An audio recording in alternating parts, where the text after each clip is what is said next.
Hi everyone, welcome to my lesson for Book of Days 2020. I'm so honoured to be here. My second year of teaching in Book of Days, and I absolutely love this experience. Before we get into what I'm doing for today's lesson, I thought I'd just give you a little bit of background about myself. My mum was an artist. She started ticket writing when she was at school. She did a certificate in ticket writing. And from there she started painting at home, watercolours, a few oils, but mainly watercolours. And she was always creative. Whenever we had a project to do at school or whenever we have to make something, she would find a way for us to create it ourselves. And my sister and I would sit with mum and just learn how to make things. We just loved creating. We always had something on the go, knitting, crocheting, painting, making things, sewing, although I'm not a great sewer. But it instilled in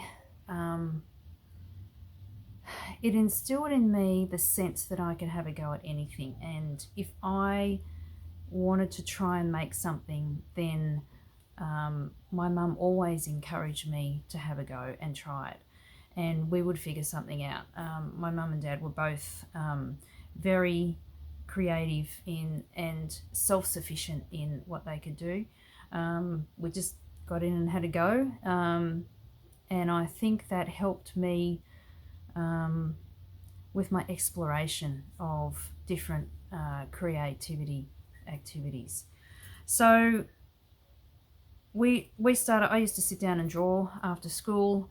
My mum would critique me, which was great, and I would sit and watch her for hours when I was younger, painting, and talk to her about what she was doing and why she was doing things, and always trying to dabble in her art supplies. So when I had my kids, I came from Sydney and I moved down to Melbourne. I met my husband overseas in Bali on a holiday, and I moved down here and got married.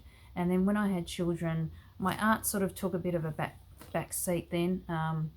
My youngest son is on the autism spectrum, so that took up a lot of my time. Still takes up a fair amount of time, but he's getting more independent every day, which is fantastic. But when the kids were younger, because all my family was still in Sydney, I had to rely on myself and my husband to get everything done and look after ourselves. So a lot of people are in that situation, and it taught me to be resilient, and it taught me to be creative with other things, and so my art just took a back seat.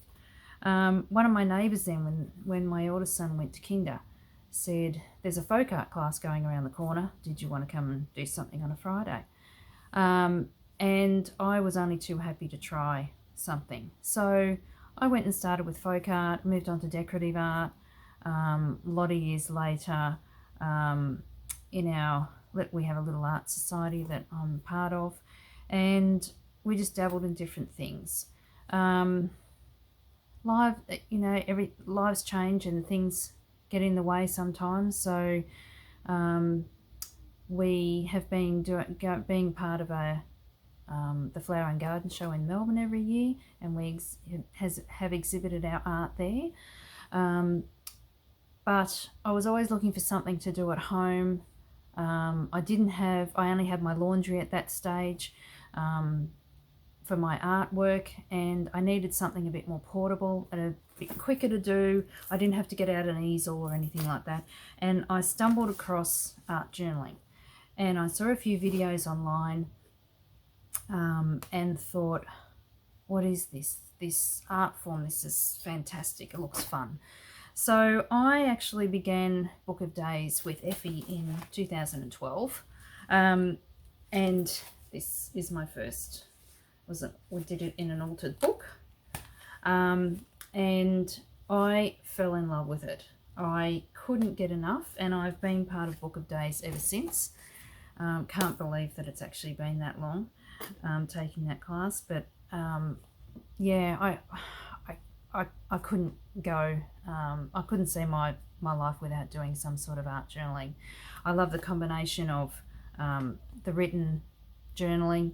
I'm not a great journaler as in writing for great stretches of time, but I love the combination of getting my hands dirty with paint and using different mediums and putting my words into the page. So I the last couple of years, as I said, my mum went into a nursing home 3 years ago, and I was with my dad at the time. They live interstate in New South Wales, 1,000 kilometres away, and luckily I was up there with him for a visit one Christmas when it was time to put mum in the home. So that was really traumatic for all of us, obviously, and I know it is for others that have been in the same situation. Sometimes I find that I can art when I'm going through things like that. Sometimes I can't. I seesaw.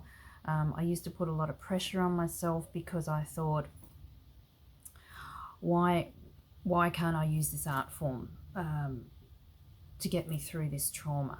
And in the end, I took the pressure off myself, and it's a big thing, a big lesson that I've been learning is to actually take the pressure off yourself. There is no right or wrong way to do this, or any form of creativity. And I found myself loosening up a little bit. So instead of thinking, oh, I'm falling behind in the lessons, and Effie says all the time, there's no behind, you just go at your own pace. It took me ages to get to that because there were times when I was so crippled by my emotions and thoughts about mum and dad that I just was paralysed. I was numb. And I kept thinking, well, I'm not an artist because I should be able to use my art to get through this. And I suppose that's one of the things I just wanted to impart on everyone, that there's no pressure. You got to take the pressure off yourself to be productive in times in your lives when you know what's right for someone is not right for you. I know I'm filming this when we're all going through COVID-19, and it's tough because, again, that old feeling of, I can see everybody doing creativity and it's helping them through this, and I'd come home from work because I'm still working out of home and thinking, I'm so tired, I just can't do anything. Well, I'm not an artist. Well, I can't call myself an artist because I'm not using what I teach. So but this time I actually knocked that little thought on the head, and I thought, you know what, you've just got to go out and do something. And even if I sat down with the TV on, or I just sat down with a cup of tea and I just started scribbling, and then at times I just thought, you know what, the best thing for me is just to go to bed and rest. So that's what I did. Sometimes my way of loosening up to come out here and do some art was to actually sit with a cup of tea and do part of my jigsaw for half an hour, because it actually got my mind out of my work and then what was happening on the TV, and then I just started, the weight was lifting, and I could come out here and do some art. So I've found that what I've been doing is grabbing my magazine art journal. I've also been a bit slow to do my book of days because of everything that we've had going on this year in Australia. We had the bushfires at Christmas, which I was caught up in with my parents, and they're okay, but we were stuck up there for a little while, and that took me a long time to get over too. So I feel that this year, I'm not going to say I've lost 6 months, but sometimes it feels that way. But again, I've just got to say things will happen when they happen. So yeah, I'm a bit slow with getting my book of days started, but I have done my cover. I've put up little videos of that on my Instagram feed.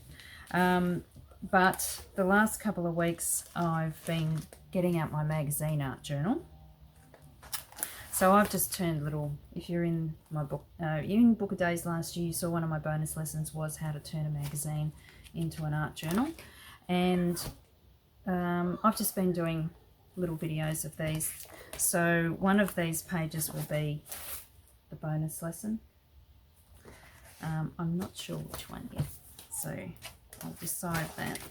A couple of these are already up on my YouTube channel. And I've found that it's just been really good to not have any preconceived ideas. I could be at my table and just grab any sorts of paints left over on the palette. It can be as simple or as complicated as you like. So how I use my art journaling and my creativity to help me in everyday life is to actually be able to process what's going on up here at 3 o'clock in the morning when you're tired and but you can't sleep. And I find that I use it to process, even if those words then become covered up in my art. I use it to process what I'm going through, and sometimes no one else will know what that page symbolism means or the colours, but to me I can look back and easily identify what I was going through at that stage in my life. So if we have a look at my lesson for this year's Book of Days, I'll just quickly run through that. So I've used here, I actually did this, this is my first painting after the bushfires. And I wanted to do an Australian flower. These are Australian gum blossoms. And I wanted to use the colours of the Australian bush and the reds of the fires, but turn it into something representative of that time, but also contemplative, hence the face. I wanted to do something to honour that time and try and mark that time in my memory, and find some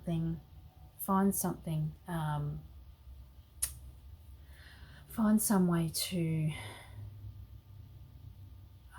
what's the right word? I wanted to find some way, maybe categorize it. I'm not sure of the right word. I've just lost the word for the moment. Because I was on high alert for such a long time, I would be watching the fires down here and ringing up my dad and telling him where the fires are. He doesn't use his computer for anything but booking in his golf. So I was his window to the outside world, apart from the radio and the TV. And yeah, just being on high alert all that time, I found it took me a long time to actually come back to everyday life. I would find I was sitting at work and I had my phone beside me, and all the alerts would come through for all the bushfires that were surrounding him and his area, and I found it very hard to concentrate on everything. So yeah, I just wanted to, that's part of what inspired the lesson for me.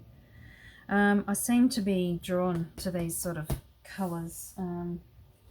I didn't realise, but there's a mandala that I did last year, and the same sort of colours.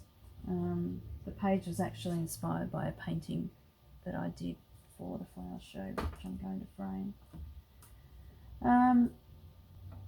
So things that get me through a creative block, I suppose. I had to really dig deep and find different ways to get over my creative block.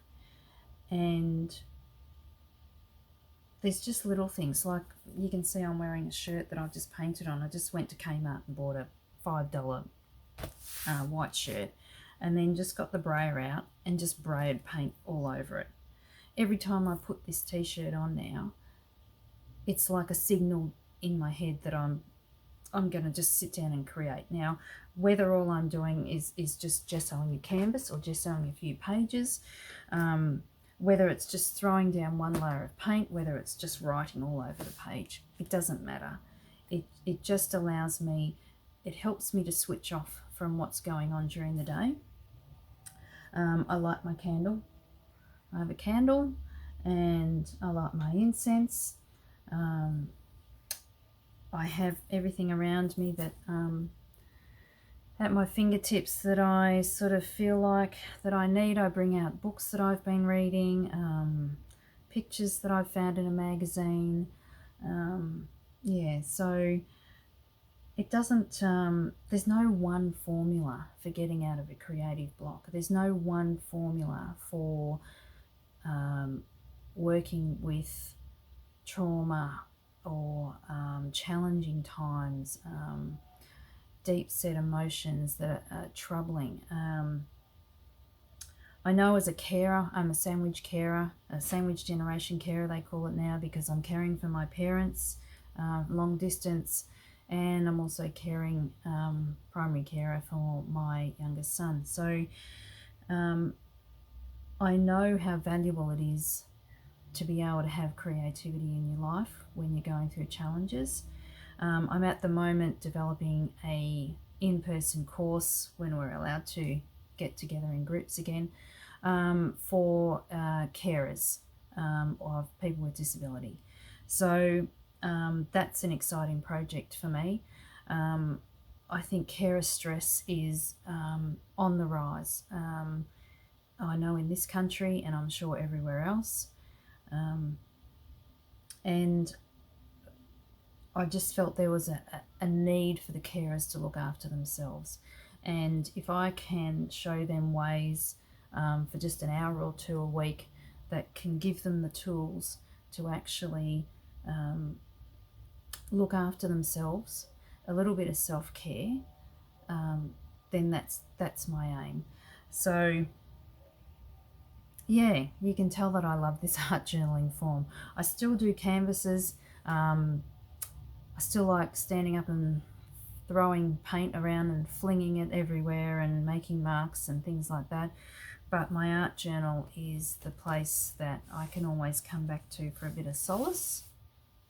I have varying sizes. There's all my art journals there. Mini Molies. I have a little a lunchtime art time, which I do for in my lunch break at work.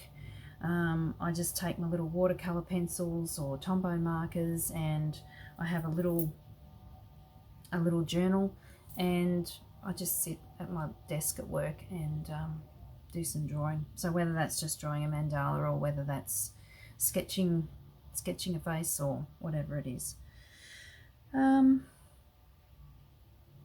So the other tools that I use to get over a creative block and help me work through any challenging situations is I make sure to book in time to look after myself. So that is time just for me. It's great to go on a walk out with the family and spend time with them, but I think and I'm certain you need time on yourself. So that means sitting down for quiet contemplation for 5 minutes. So whether you like meditating or whether you don't like meditating, meditation is one tool, or you just sit down and just close your eyes and just breathe for 5 minutes. Going out for a walk in nature by yourself, and if that's just going around the block just to clear your head, breathe in the fresh air. I find that incredibly helpful to ground yourself, stand on the earth. I find anything that gets my head out of the news or coming home after work, sitting with my feet in a nice foot bath or something for half an hour. I find anything like that just to let go of the day. Any tool that works for you. So I sound a bit vague, but I'm a bit reluctant to tell you this is what you have to do. Step 1, step 2, step 3, because there are no right and wrong. What you have to do is, this is the most important thing I want you to know, is that whatever works for you, works for you. Of course, listen to it, listen to examples from other people, because they might give you an idea that sparks another idea. But I don't want you to feel pressured that this is the way you have to do it because Lee does it, or this is the way that you have to do it because I saw that on a video last week of that's how people get over their creative block. All it is I try to give you tools and different ideas of what works for me. You might find something completely different. You might find putting on a timer and saying, right, I've got 10 minutes and I have to be out there, and I'm going to put it in my diary, and that's it. Sometimes that works for me. And I think what I'm also saying too is that things change, what works for me and what doesn't. So over the course of a year, I can do something for a certain amount of time that will definitely help me get out of my creative block, and then all of a sudden that doesn't work anymore, so I find something else. So I just want you to be fluid, and I want you to just sit for a minute. If you are in that state of overwhelm, I just want you to sit and close your eyes for a minute and just hand on heart and just think and just feel, what do I feel like doing right now? And if that just means going and getting a cup of coffee and just sitting out in the backyard and listening to the birds sing, that's what you do. If you want to come in and throw around paints without any regard for what colours go together, it doesn't matter if you make mud because you can paint over it. But if you just all of a sudden get an urge to just come out and just start scribbling, and then do that. I just want you to, do what works for you. This is such a challenging time for all of us. And this 2020, I've got to be honest, I'll be glad when it's nearly done, because I really had a week, I think, between feeling okay after the bushfire season and then COVID-19 starting. So it's been quite exhausting, but I've also learnt things about myself, and I think we're all learning things about ourselves, of what we will accept going forward with our boundaries, with what we spend our time and energy on, with how our life looks. So I know I have been. I think we're going to prioritise. We're really going to dig in and prioritise, and that's what we're doing now, I think. I can't wait to see my eldest son and his fiancée. I can't wait to go up and see my parents. That connection, I really need it. But you adjust, and I think this teaches us such resilience, and just have that courage and bravery. So that is why I picked this word. The word of the year for me this year is brave. So something else that I just wanted to say about my lesson. This face here. What I've left in my lesson is that I went through and did this face, and then at the end of it I wasn't happy with where the mouth was, and I contemplated actually doing this all again, because again I thought I had to have it perfect the first go. And then I thought it might be useful for everyone to see how I would adjust something that I wasn't entirely happy with, and fix in my mind. So again, this is just an exercise to show you that there are no there's no stage that you can't move forward from in a page. So I left it in there, so you'll see me finish this face, but I do put a note in there to keep watching because I'm going to stitch in the adjustment of the mouth. But I thought it would just illustrate what I've just been talking about, that to try and take the pressure off being, you have to have the perfect painting, the perfect art journal page.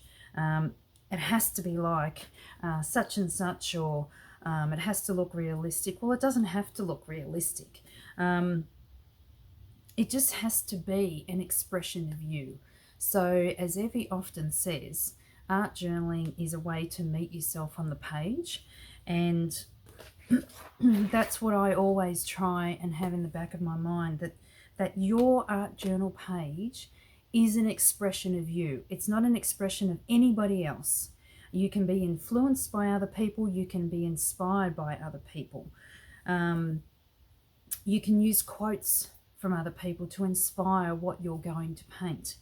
You can use techniques that people have shown you and use it in your own way. If you don't want to use the colours that I've used in my page, then don't use those colours. If you've got another favourite colour, blues or purples or yellows or anything else like that, I'm just showing you the way that I've done it and why I've chosen those colours. But if you don't have that exact shade of colour, then don't panic. Remember that this is your art journal. This is what I tried to instill in my students when I used to run art journal classes in person. I used to run art journal class in person before my mum went into a home. And